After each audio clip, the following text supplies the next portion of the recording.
So thanks so much for hosting Marla and I to be able to update you on market side of organics. And I think that we'll try to be as dynamic as possible because we got the after lunch slot. So what we really want to focus on today is there's so much demand for organic happening, and we can never keep up with that demand, but we also need to look at how we're ranking on a global scale and how we're doing domestically on selling within Canada. So we really want to look at sort of the environment in which we are having to grow and sell, and also how this ties into the Canadian government's economic strategy. I'm going to be quoting a lot of statistics today from this book, which is put together globally by FIBL, which is a Swiss organization, and IFOAM International. IFOAM International, for anybody who doesn't know in the room, is I always call it the United Nations of Organic, essentially. It's where we all kind of came together with the original foundation of the organic standards. And what we really want to look at is, how are we pulling together information to be able to share with the rest of the world? Canada Organic Trade Association, we do write the chapter on behalf of Canada and submit it. And pulling together the statistics in our country is a very large challenge because we have to do it as industry, and we don't have a lot of numbers provided to us by our federal government or our provincial governments. So it's a real challenge, but I do encourage you, if you're looking for any type of statistics on international markets and including Canada's numbers, you can visit the URL that's on this site right here, and you'll find out quite a bit. So just to give you a bit of an overview of what we've been able to pull together from the 2017 Organic Market Report, which is available on our Canada Organic Shopify site, we've been able to actually see quite a growth in organic food sales in Canada, where we're looking at not only the products that are certified under CORE, but we're also looking at cosmetics, body care products, and textiles. So that is equaling now 5.4 billion. And every time that we meet with government, that says something. These numbers are extremely useful for us to be able to actually show that our market share is growing. We're now 2.6% of the overall food market in Canada. So that's a huge growth from 2012 numbers that we need to be able to track, and we need to be able to our success through concrete data. The Canadian government, they had a report written by a man named Dominic Barton, and it was last year that this study came out that said, agriculture is going to be one of the key growth drivers for our economy.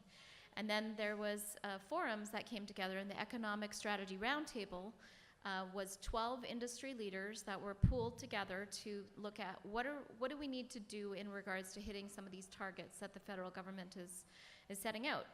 And we got lucky because organic was asked to participate. Ratna Stevens from Nature's Path was our representative who actually was able to convey some of the things that are some of our challenges and roadblocks. But all these recommendations are going to come out, and I think you can see that at least we are now a seat at the table when it comes to some of these industry forums, which is wonderful. So when the conversations first came out, it was all about exports. And many of us are caring about what we're eating locally, and we know that we're a net importer of organic food. So we all insisted that they set domestic targets, and they have set the target of hitting 140 billion in domestically produced products. This is not just for organic, this is for all agriculture, to feed Canadians. So when I've gone to some of these industry forums in regards to how agriculture contributes to GDP, they said that the biggest risks for Canadian production or Canadian food system is currency fluctuation, because we're importing a lot of products and we're exporting a lot of products, and the carbon footprint that we're having on our food. So us focusing on producing locally and what are the barriers to that production, I think needs to be a major focus for our association as well as all the other organic advocacy organizations out there. So we're at 110 billion right now on domestic production, and we want to hit a $140 billion target by 2025. This is an analysis this is a slide actually from Agriculture Canada, And the overall impression is that we're doing pretty good in regards to sustainability. This is the government's assessment, but we have some hot spots in the region, and we need to look at the contribution towards our greenhouse gases. And so we've all heard about the carbon tax that Mr. Trudeau wants to incorporate into our economy as a strategy to be able to combat that. And I thought these were really telling slides. It's right here in Saskatchewan and in the prairies that we're seeing a major decrease in soil organic carbon, and this is the highest concentration. So if we're going to look at organic making an impact on the overall environment and the economy, this is the place that we should be focusing on. So some of the initiatives of the Prairie Organic Grain Initiative and the local organizations to be able to help coach those that are thinking about going organic, I think is going to be quite useful. The other thing that we cannot not recognize is the demand for Canada Organic. So we have been doing some consumer testing because we need numbers. We need to really understand what is the trend. And we've done 3 Ipsos studies now, which have revealed that out of all the Canadians buying, 66% of Canadians are buying organic products weekly. So that is amazing that we can see that we've got almost majority of Canadians are choosing to buy organic, that it's no longer niche, and that it's something that is changing. And the federal meetings that I go to quite frequently, you can see that the government is conveying to conventional growers that they need to pay attention to what consumers want because it's an evolving tide. The other thing just to highlight is how are we doing on a world scale in regards to organic production compared to other regions.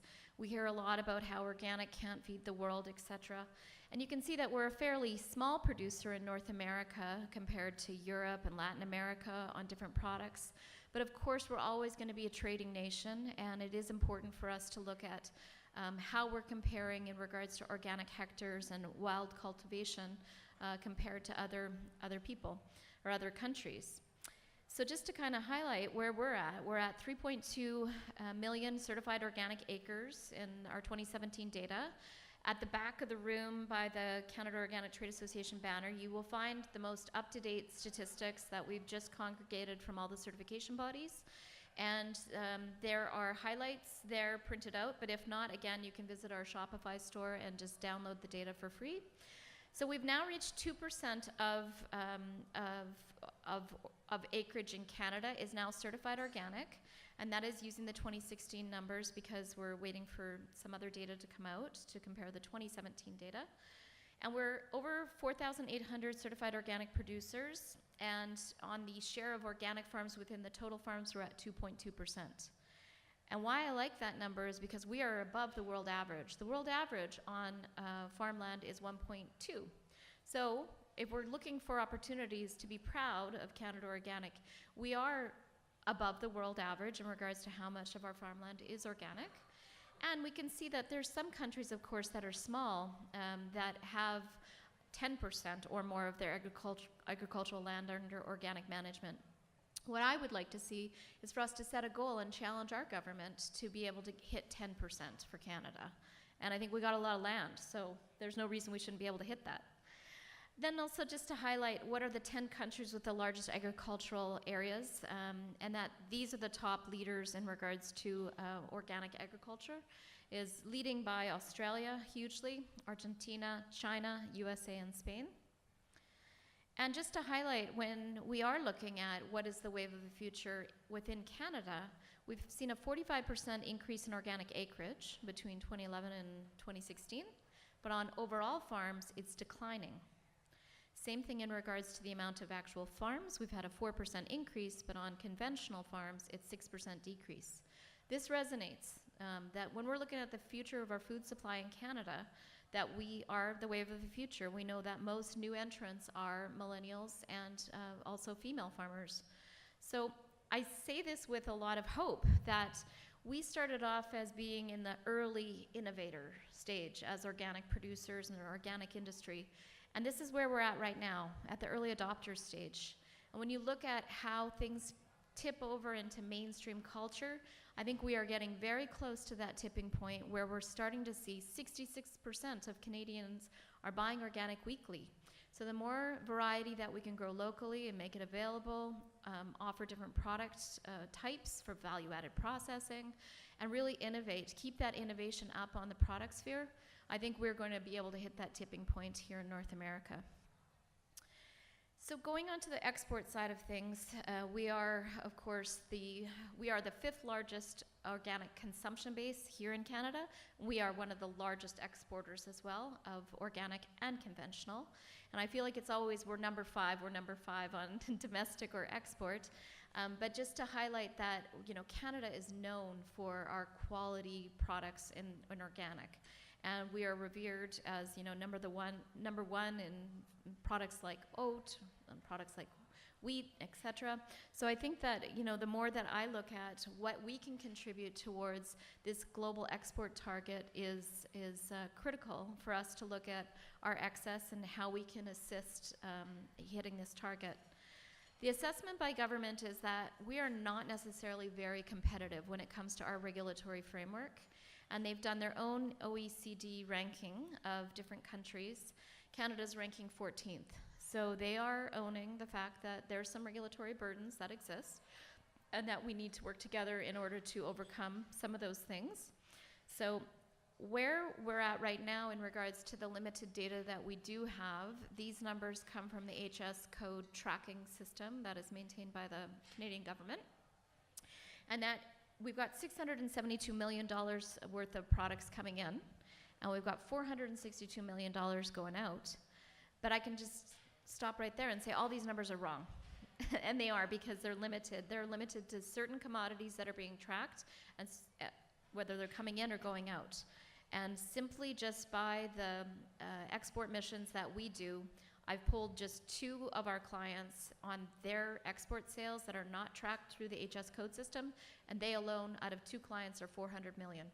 So when we've done some assessments working with government, we said we know we're at minimum $1 billion in exports right now, but all of our export sales are being coded as conventional, and we want to be able to break that out. So CODA is leading on the data task force on the Organic Value Chain Roundtable to work with StatsCan, work with Agriculture Canada. We're now having meetings with the Canadian Border Services as well to be able to look at how can we get our numbers and not be lumped in with general numbers. And it's a real challenge. There's lots of ongoing active discussions on this topic, and when CODA held our organic Lobby Day, October 16th, we ended up going in with 2 big asks. We want a data plan for organic in Canada, and we want to see permanent core funding for the organic standards. So if you want the details of those asks and what we left with the parliamentarians and the bureaucrats, they're also left at the back of the table there by our booth. Just to kind of highlight that, we might think, oh, we're a cold weather nation. Are we going to ever be able to sustain ourselves just by organic or what we can grow in Canada? I mean, from a caloric point of view, this is an interesting analysis that has been put together by the FAO, looking at who will be needing to import. And we are certainly not one of them. We are going to be a net exporter because we really have enough calories within what we produce in Canada. So I just think that's a very interesting perspective, because frequently we say, well, we can't grow our vegetables all year round. Well, people survived in this country long ago without us being able to import from many other places. Just to kind of highlight the distribution of retail sales, this is all organic sales happening around the world. You can see what a major player the United States is, and Germany, of course, is second in regards to all organic sales, followed by France, China, and then Canada. So again, there's our ranking as 5th largest in the world. But I wanted to really put this up there for you to see that when we're starting to look at where Canada can go on the international side of things, obviously selling to the United States is the easiest. We share a border, and they are the #1 organic market in the world. They're spending $50 billion on organic sales annually, and this is where in these conversations about NAFTA and the new agreement are crucial in regards to the survival of our trade for organic. Of course, we have our organic equivalency arrangement, which helps facilitate trade between both. But I think it's really an important factor for us to make sure that we're fully understanding the implications if that trade agreement were to go completely kilter. Just to highlight as well that this is a stat I got from the Organic Trade Association in the States, and just to highlight what percentage market share they're at now is 5.3% of overall. So, we're at 2.6. They have had, a strong organic movement in their country for quite some time, and I think that it should continue to be our goal to be able to grow to at least match what they're achieving in their country. When it comes to trade, the government has identified that there are infrastructure and transportation limitations that need to be addressed in order for flow of product. Of course, Europeans have a much easier time getting products to market, and there has been an analysis done, and I think that we'll start to see hopefully some investments and changes in regards to the transportation routes and how expensive it is to get products to market. So they're starting to pinpoint, what are the ports of entry, what are the barriers, and I think that's going to be crucial. The other big discussion is around our internet access in rural communities, and that they need to invest in the infrastructure in regards to making sure that we can actually see what see what's going on in the rest of the world without having limited capacity on the internet front. So just to give you again the kind of total amount of sales in each country, the United States, number 1, Germany, number 2, France, China, we do not have an equivalency arrangement with ourselves, and then it starts going lower into Italy, United Kingdom, Switzerland, Sweden, Spain. And we have, of course, when we came up with the fact that we needed to have an organic regulation for Canada Organic, it was at the same time in June 2009 that the final deadline to be able to adhere to the Canadian organic regime was put in place, and our first equivalency with the United States was signed at the same time. We have 5 organic equivalencies. I've listed the dates of each one of them, and we have done expanded agreements with some territories where they were limited. Equivalencies are not agreements, they are arrangements, they are a handshake between governments, and it is essentially ensuring that the standards and the regime or the regulatory enforcement body is deemed to be similar enough to ours. There are some differences that can be pointed out as critical variances. So please don't assume that our system is exactly the same, or that my products will have no problems having entry into Japan, for example, because each equivalency is a little bit different and nuanced, and this is where we provide a lot of guidance to companies when you're looking to export. The other thing that we focus on at CODA is we receive agri-marketing program funding to help support Canadian organic companies go to international markets. So if you're ever thinking about doing an expansion into Europe or what have you, we have specific shows where we provide assistance and funding to be able to go to the international scale, and to tell you what some of the regulatory hurdles are that you need to address if you're going to plan to go to that market, as well as labeling guidelines. So in regards to where things are at right now, there's been a mention, of course, by Jim Robbins as well from the Organic Federation of Canada, that with the standards, it's our regulatory system that allows us to trade internationally. And each one of those equivalency arrangements are only possible if we meet the guidelines on keeping the standards up to date. So not only did we hit a crisis last year where the Canadian Organic Office was eliminated from existence by the CFIA, we also were going through the Safe Food for Canadian regulations, where there was some suggestions of changing the program so significantly that we would have much more trade barriers than we ever assumed. So at the same time, we also needed to start talking about the funding of the next 5-year standards review. So we had a series of meetings, and the 3 national associations, along with the chair of the Organic Value Chain Roundtable, came together, and we teamed up from the meeting that I'm showing, which was in March of last year, for many, many, many months to be able to make the point known that we need to remove these obstacles and not keep creating more obstacles for our sector. So again, we have been able to have some successes in regards to the standards funding so that we can get through the next cycle, but I don't think that we should stop asking for the standards funding on an ongoing basis. So that's what myself and Tyler, who are both based in Ottawa, we spend a significant amount of time working on Parliament Hill and doing testimonies to the Agriculture Committee at federal government level.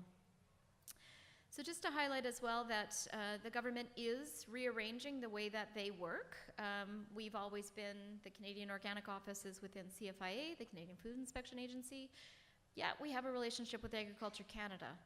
And so now, they have now created a new department called the International Branch, and the CFIA's division that handles organic is coming together with the Market Access Secretariat of Agriculture Canada into a new department, which will help us in a huge way because we've got two departments that will now talk to each other, share information, and look at the regulatory burdens that we have and work together with industry. So your comments and your feedback are critical.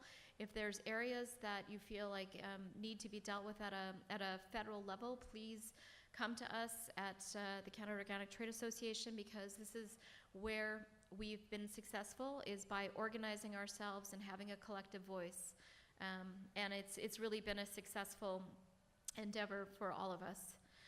So the other thing that's going to be changing with the Safe Food for Canadians rollout is that we were always part of the Canadian Agricultural Products Act.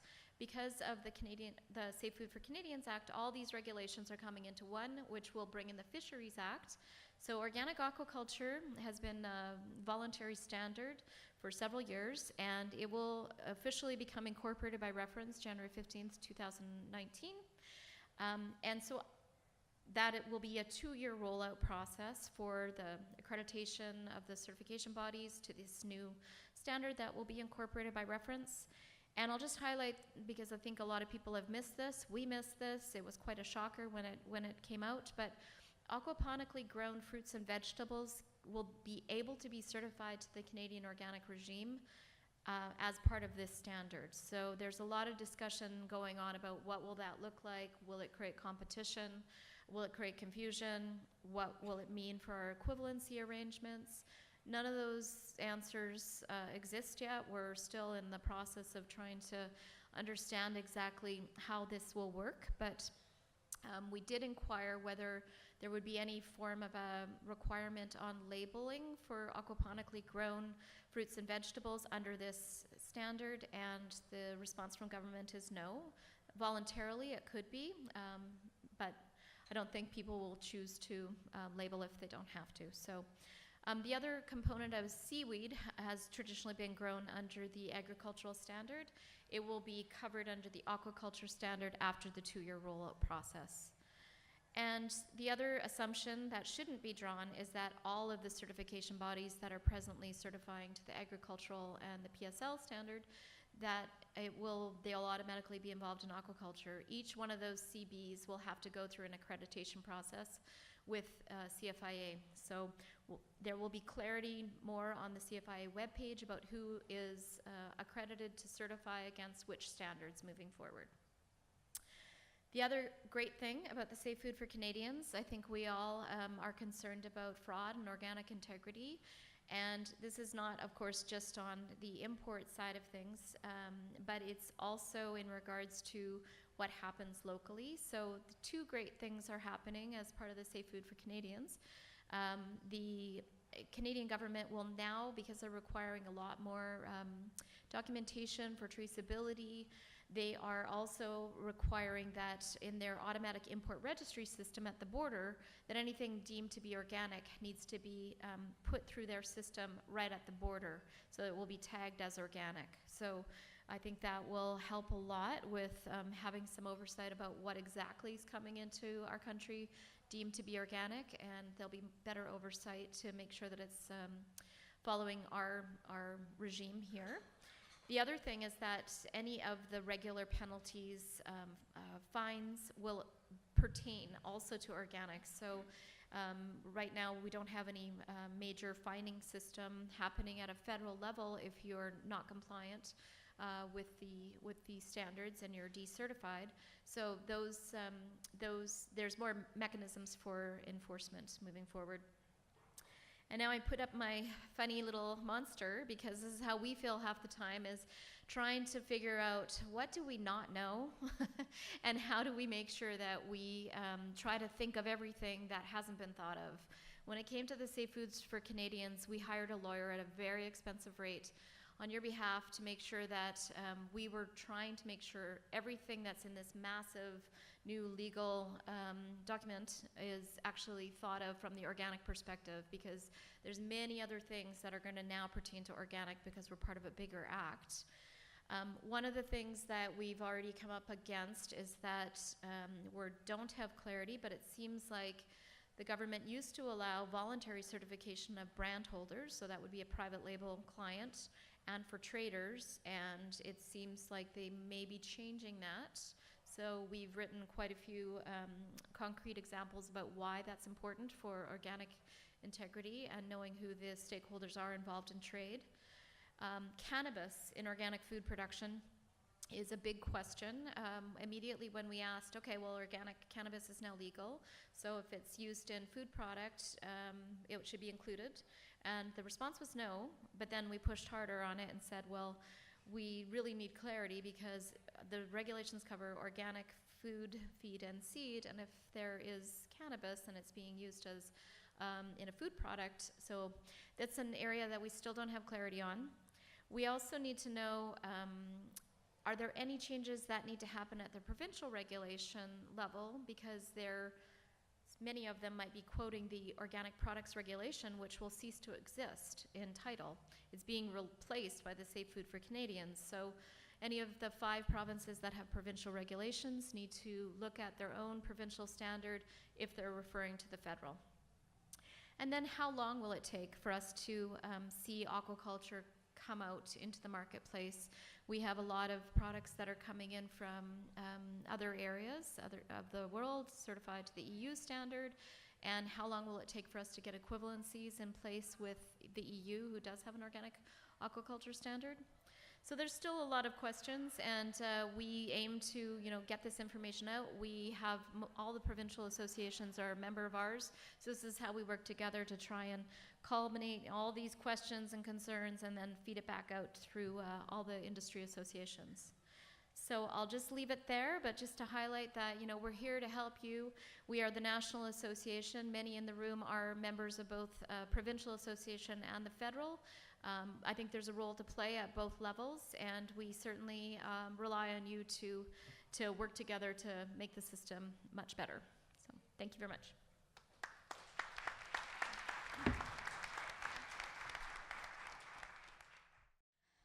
Just a comment on cannabis. We're a year away to legalizing food applications for cannabis, so maybe we'll figure out the organizing by then.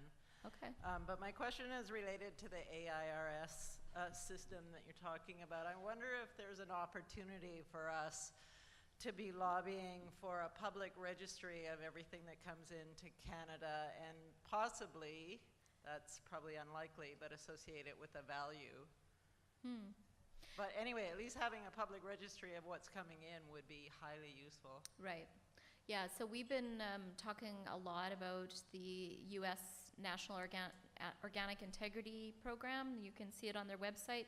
It's a database of all operators that are selling under the NOP, and it does include international companies selling into that region. So, I think baby steps. We don't even know who's certified yet in Canada in a public directory, let alone from the international side. But those are all the conversations we're exploring right now.